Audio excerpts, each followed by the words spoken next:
எப்படி இருக்கீங்க? எல்லாருமே சந்தோஷமாக ஆரோக்கியமாக இருப்பீங்கன்னு நம்புகிறேன். இன்றைக்கி நம்ம வீடியோவில் என்ன பார்க்க போகிறோம்னா, தமிழ் நியூ இயரோட ஸ்பெஷல் டே விலாக் தான் பார்க்க போகிறோம். ஸோ நாளே நான் வந்து ஈவினிங் என் டியூட்டியெல்லாம் முடிச்சு நான் வந்த உடனே ஃபஸ்ட்டு இந்த பூஜை ஜாமான் எல்லாமே வாஷ் பண்ணி வச்சிடணும் அப்படின்னு சொல்லிட்டு எல்லாத்தையும் ரெடி பண்ண ஆரம்பித்தேன். ஃபஸ்ட் வந்து நம்ம டியூட்டி முடிஞ்சு வந்த உடனே நமக்கு கண்டிப்பாக களைப்பாக இருக்கும். ஸோ எடுத்த உடனே நம்ம ஒரு வேலை செய்யணும்னா கொஞ்சம் நமக்கு இதாக இருக்கும். அடிக்கிற வெயிலுக்கு ஏதாவது சில்லுன்னு சாப்பிடணும் போல் இருந்தது. சரின்னு சொல்லிட்டு தான் நான் வந்து கொக்கோ மில்க் பவுடர் ரெடி பண்ணினேன்.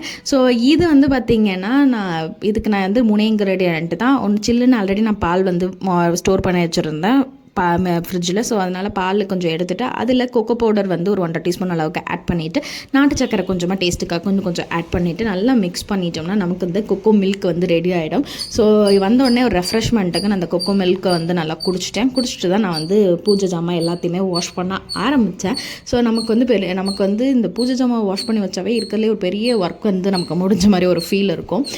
என்ன தான் நம்ம இந்த பூஜை ஜாமான் வந்து நம்ம வாஷ் பண்ணி வச்சாலும் இந்த பித்தளந்தையோட கலர் வந்து கொஞ்ச நாளே திருப்பி மாறிடுது அப்படின்னு சொல்லிட்டு நமக்கு ஒரு ஃபீல் இருந்துகிட்டே இருக்கும். நான் இப்போ ரீசன்ட் டேஸில் இதை தான் நான் ஃபாலோ பண்ணுறேன். இது எனக்கு என் அம்மா எனக்கு சொன்னது, நான் அதை உங்ககிட்டயும் நான் ஷேர் பண்ணுறேன். ஸோ பூஜை ஜாமான் வந்து வாஷ் பண்ணுறப்போ ஃபஸ்ட் நான் எப்படி பண்ணுறேன் அப்படின்னு பார்த்தீங்கன்னா, ஃபஸ்ட் நல்லா வந்து நார்மலாக அதில் இருக்கக்கூடிய எல்லாத்தையுமே எடுத்து இந்த அரிசி நம்ம அதோட திரியெல்லாம் இருக்கும் இல்லையா, அது எல்லாத்தையுமே எடுத்து ப்ராப்பராக டிஸ்போஸ் பண்ண பிறகு திரின்னு சொன்ன ஞாபகம் வருது, நம்ம விளக்குக்கு போடுற திரியை வந்து நம்ம நார்மலாக திருஷ்டி சுற்றி போடுவோம் இல்லையா. ஸோ அந்த மாதிரி டயத்தில் அதை யூஸ் பண்ணுவேன்னு சொல்லுவாங்க. நீங்கள் அந்த மாதிரி பயன்படுத்திருக்கீங்க, நீங்கள் அந்த மாதிரி அந்த திரியை வந்து யூஸ் பண்ணுவீங்களா அப்படிங்கிறத சொல்லுங்கள். அதை பற்றி உங்களுக்கு ஏதாவது தெரிஞ்சாலும் மறக்காமல் கமெண்ட் பண்ணுங்கள்.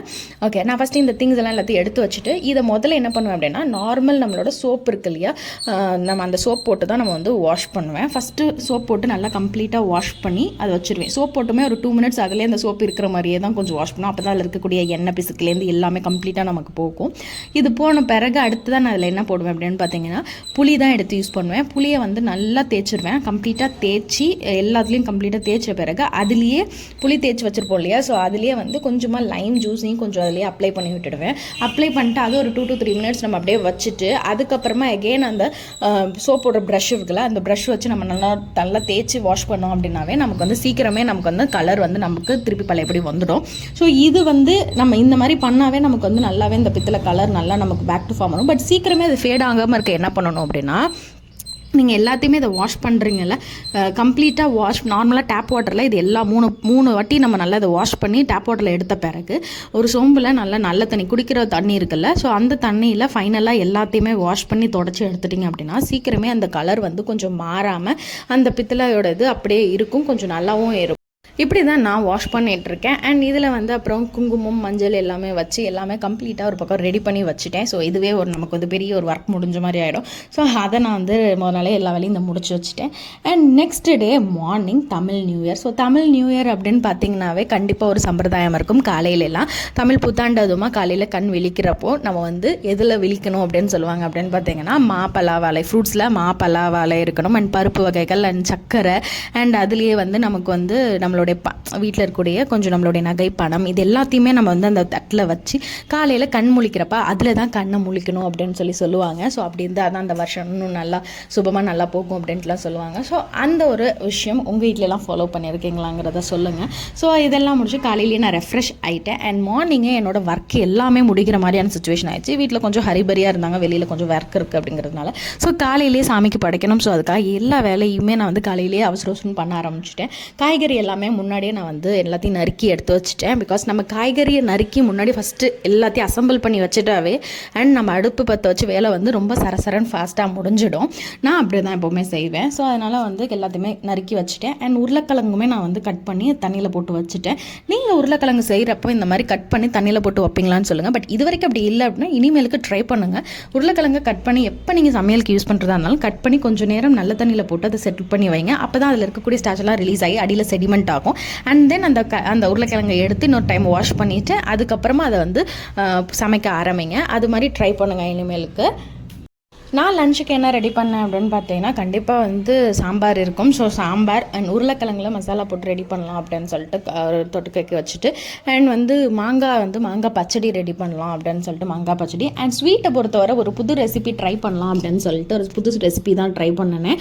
அதை பற்றி அதோட ரெசிபி நான் சொல்கிறேன். அண்ட் மாங்காய் பச்சடியை பொறுத்தவரை பார்த்திங்கன்னா நான் வந்து தோல் இருக்குல்ல அதையும் சேர்த்து போடுவேன்.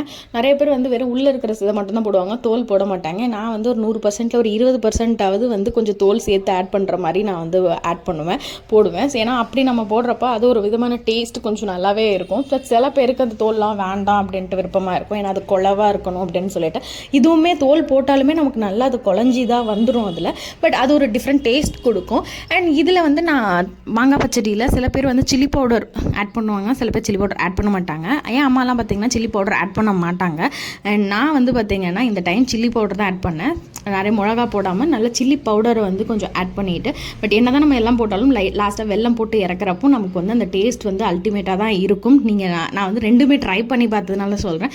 ஸோ இதுவுமே டேஸ்ட் நல்லா தான் இருக்கும், இதுவுமே டேஸ்ட் நல்லாயிருக்கும். அண்ட் ஃபைனலாக வந்து தேங்காய் எல்லாமே போட்டு இறக்குவாங்க. பட் நான் வந்து இந்த டைம் தேங்காய் போட்டு இறக்கல, டேஸ்ட் வைஸ் நல்லாவே இருந்துச்சு. அண்ட் அடுத்ததாக பார்த்திங்கன்னா என்ன ரெசிபி நான் புதுசாக ட்ரை பண்ணியிருந்தேன் அப்படின்னு பார்த்திங்கன்னா, நார்மலாக சேமியா பாயாசம், நம்ம ஜவ்வரிசி பாயாசம் இல்லைன்னா சேமியா பாயாசம் இப்படி தான் நம்ம வந்து நார்மலாக செய்வோம். அந்த இதுக்கு இது இல்லாமல் கொஞ்சம் இல்லைனா கேசரி அந்த மாதிரி ரெடி பண்ணணும். நான் வந்து இந்த டைம் சரி புதுசாக டிஃப்ரெண்ட்டாக கொஞ்சம் பாயசம் ரெடி பண்ணலாம் அப்படின்னு சொல்லிட்டு இது எப்படி நான் ரெடி பண்ணேன் அப்படின்னு பார்த்தீங்கன்னா, ஃபஸ்ட்டு வந்து ஒரு பேனில் கொஞ்சமாக நெய் விட்டுட்டு அதை வந்து ஜவ்வரிசி இருக்கு இல்லையா, ஜவ்வரிசியை வந்து ஆட் பண்ணி நல்லா வறுத்து எடுத்துக்கிட்டேன். ஃபஸ்ட்டு ஒரு இது நல்லா வறுத்து ஒரு பாத்திரத்தில் எடுத்து வச்சுட்டு, அண்ட் அடுத்ததாக பார்த்திங்கன்னா கேரட்டை நல்லா துருவி வச்சுட்டு எகெயின் அதே பேனில் திருப்பி நெய் விட்டு அந்த கேரட்டையுமே அதில் போட்டு நல்லா வதக்கிட்டு, கொஞ்சம் நேரம் தான், ரொம்ப போட்டு அதிலே வச்சிடக்கூடாது, கொஞ்சம் லைட்டாக வதக்கிட்டு தென் அதையுமே ஒரு தனி பாத்திரத்தில் எடுத்து செட்டில் பண்ணி வச்சுட்டேன். அண்ட் இப்போ நான் வந்து அந்த பேனில் நான் போட்டு வச்சுருந்தேன் இல்லையா, ரெடி பண்ணி அந்த நெய்யில் வறுத்த அந்த ஜவ்வரிசி இருக்கு இல்லையா, அதை எடுத்து தண்ணியில் ஆட் பண்ணி நல்லா வந்து பாயில் பண்ண விட்டுட்டேன். அண்ட் இது வந்து சில பேர் என்ன பண்ணுவாங்க அப்படின்னா, ஜவ்வரிசியை நார்மலாக டேரெக்டாகவே பாலில் போட்டு வேக வைப்பாங்க. பட் அது வந்து ரொம்ப லேட்டாகும் நமக்கு வந்து வேகிறதுக்கு. இது கொஞ்சம் தண்ணியில் போட்டால் இன்னும் கொஞ்சம் சீக்கிரமே அது வெந்துடும். ஸோ அதனால் தண்ணியில் ஃபஸ்ட்டு ஜவ்வரிசியை போட்டு அது வேக வச்சுட்டு, அண்ட் அதுக்கப்புறம் அதில் பால் சேர்த்து ஆட் பண்ணிட்டேன். பால் ஆட் பண்ண ஜவ்வரிசியும் நல்லா அதில் கரைஞ்ச உடனே அதில் வந்து நான் கேரட் சேர்த்து ஆட் பண்ண ஆரம்பிச்சிட்டேன். கேரட்டையும் நல்லா ஆட் பண்ணி நல்லா அதில் வந்து மிக்ஸ் பண்ணி கொடுத்துட்டேன். நல்லா அது ரெண்டுமே கம்ப்ளீட்டாக அதில் வெந்த பிறகு அதில் வந்து நம்ம வந்து சர்க்கரை, நாட்டு சர்க்கரை தான் நான் வந்து ஆட் பண்ணது. ஜீனி சுகருமே என்ன ஆட் பண்ணிக்கலாம், பட் நான் வந்து நாட்டு சர்க்கரை தான் நான் வந்து ஆட் பண்ணினேன். டேஸ்ட் எப்படி இருந்ததுன்னு கண்டிப்பாக லாஸ்ட்டில் சொல்கிறேன். அதுக்கு முன்னாடி ஒரு குட்டி விஷயம் நான் உங்ககிட்ட சொல்கிறேன். நம்ம வந்து ஒரு விஷயம் நம்ம வீட்டில் கண்டிப்பாக கிச்சனில் ஒரு நிறைய எல்லாத்தையும் ஃபுட்டெல்லாம் ரெடி பண்ணுறோம். ரெடி பண்ண பிறகு நம்ம வீட்டில் எதாவது அர்ஜென்ட் ஒர்க்கில் எதாவது கிளம்புறாங்க, வெளில போகிறாங்க, சாப்பிடாமல் போகிறாங்கன்னா, நம்ம இவ்வளோ நேரம் உட்காந்து செஞ்சது நமக்கு ஒரு பெரிய வேலையாகவே கண்டிப்பாக இருக்கவே இருக்காது. ஆனால் வந்து அதை வந்து நம்ம சாப்பிட்லங்கிறப்போ அது ஒரு பெயின்ஃபுல்லாக இருக்கும். அது நம்ம ஒரு வேளை ஆறி போய் லேட்டாக சாப்பிட்டாவோ இல்லை லேட்டாக வந்து நம்ம அதை சாப்பிட்டாவோ அது ரொம்ப நமக்கு கஷ்டமாக இருக்கும். ஸோ இந்த மாதிரி நீங்கள் எப்போ ஃபேஸ் பண்ணியிருக்கீங்களாங்கிற சொல்லுங்கள். அண்ட் பிகாஸ் நமக்கு வந்து அவ்வளோ தூரம் நமக்கு நின்று உட்காந்து எல்லா வேலையும் செஞ்சு முடிக்கிற வரைக்கும் நமக்கு அது ஒரு இதாக தெரியாது. பட் அதை வந்து நிறைவாக எல்லாம் சாப்பிட்டா தான் நமக்கு வந்து ஒரு ஃபுல்ஃபில்மெண்ட் இருக்கும். ஓகே நம்ம செஞ்சு இந்த சாப்பிட்டா ஓகே ஒரு பெரிய சாட்டிஸ்ஃபேக்ஷன் இருக்கும். பட் அது இல்லை, ஏதாவது அர்ஜென்ட் வேலையில் கிளம்பிட்டாங்க, நம்ம அவ்வளோ நேரம் நின்று செஞ்சதுக்கு ஒரு அர்த்தமே இல்லாத மாதிரி ஒரு ஃபீல் ஆகும். ஈவன் ஆறி போய் லேட்டாக சாப்பிட்டாலும் சேம் ஃபீல் தான் இருக்கும். ஸோ பட் அதுக்காகவே தான் நான் காலையில் அவ்வளோ அவசரம் எல்லா வேலையும் செஞ்சேன். பட் ஃபைனலாக அதுக்குள்ளே நான் வந்து கிளம்புற டயத்துக்குள்ளே நான் எல்லாமே ரெடி பண்ணி சாமிக்குமே நான் படைச்ச பிறகு எல்லாத்தையுமே அவங்களுக்கும் ரெடி பண்ணி பேக் பண்ணி எடுத்து கொடுத்துட்டேன். அண்ட் இந்த பாயசத்தை சொல்கிறேன். இதில் வந்து நான் அந்த எல்லாத்தையும் வேக வச்சேன் இல்லையா, கேரட்டு ப்ளஸ் ஜவ்வரிசி எல்லாத்தையும் போட்டுட்டு வேக வச்சுட்டு அதில் வந்து நாட்டு சர்க்கரையும் ஆட் பண்ணிப்பேன். அண்ட் அதில் என்ன ஒரு இன்க்ரீடியன்ட் ஆட் பண்ணுறேன் அப்படின்னா, ரவை இருக்கு இல்லையா, ஒரு 1/2 டீஸ்பூன் அளவுக்கு ரவை மட்டும் அதில் சேர்த்து ஆட் பண்ணி நல்லா அதோட வேக வச்சிடுறேன். நல்லா வேக வச்சு மிக்ஸ் பண்ணி கொடுத்த பிறகு கம்ப்ளீட்டாக வெந்த பிறகு அதில் வந்து லாஸ்ட்டாக கொஞ்சமாக ஏலக்காய் இருக்கு இல்லையா, அந்த ஏலக்காவை நல்லா தட்டி அதில் நீங்கள் ஆட் பண்ணி நல்லா ஒரு மிக்ஸ் கொடுத்துட்டிங்க அப்படின்னா நல்லா வாசமாகவும் இருக்கும். நல்லா இருந்துச்சு. டேஸ்ட் வைஸ் எப்படி இருந்தது அப்படின்னு பார்த்தீங்கன்னா, நான் வந்து ஜவ்வரிசி சேமியா பாயசம் ரொம்ப விரும்புவேன். அதை தான் நான் சாப்பிடுவேன், எனக்கு ரொம்ப பிடிக்கும். ஸோ கம்பேரிட்டிவ்லி எனக்கு அதுதான் பெஸ்ட்டாக இருந்தது. பட் இருந்தாலும் இதுலேயும் நம்ம வந்து நமக்கு டேஸ்ட் வந்து குறை சொல்ல முடியாது, இதுவும் நல்லா தான் இருக்கும். பட் கொஞ்சம் டேஸ்ட் வைஸ் கொஞ்சம் டிஃப்ரெண்ட்டாக இருக்குன்னே கொஞ்சம் சொல்லலாம். பட் நல்லா இருந்துச்சு. இப்படி தான் எங்கள் தமிழ் நியூ இயர் போச்சு. ஈவினிங்காக கோயிலுக்கு போயிட்டு இன்னும் நிறைய